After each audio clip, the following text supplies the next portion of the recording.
Mathematicians, today we're working on counting collections of coins. During today's lesson, we did a bunch of different things with collecting coins. You'll remember that we were really working on practicing the counting up skill. We talked about what a penny is worth, what a nickel is worth, and what a dime is worth. And then we talked about how much a quarter is worth, how much a $50 is worth. Then you actually got to count some real collections of coins. So, for homework today, now, you are going to be working on the same deal, but this time around, you are going to be counting collections of coins in the same way.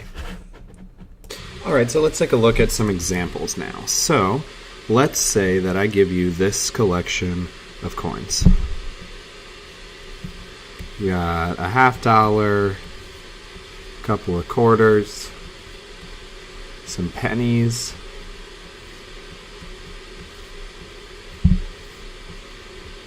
a dime, and 2 nickels.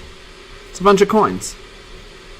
You're going to work on doing the same thing that you did before. You are first going to write them in order from greatest to least, because that will allow you to count on more quickly and more easily. Greatest to least. Okay, so I'm going to write these from greatest to least. So I've got, well, I know my $50 is worth the most, so that's the greatest. So my $50, this is worth 50 cents. Then I'm looking, quarter is definitely worth more. I got my quarters, quarter, and then I've got dimes, 2 nickels, and then my pennies. And that gives me my coins in order from greatest to least. Now I am going to count on. That means I'm going to touch each coin, and I'm also making sure I cross these off as I go so I don't do them twice. I'm going to touch each coin, and I'm going to write underneath it what the total is as I count on. So I start with my $50, and I know that that's worth 50 cents. So I say 50. And then my quarter, well, let's see, I know a quarter is 25, and 25 and 50 make, well, I add the 5 to the ones place and the 2 to the tens place, and that gives me 75, which I also just know because I know if I add a quarter to 50 cents, it's 75 cents. Another, and that gives me $1.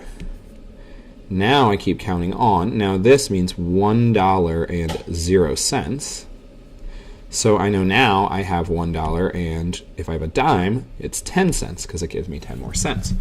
Then I keep counting on. I've got 115, 120 because it's 5 more, 121, 122, 123, and then finally $1.24.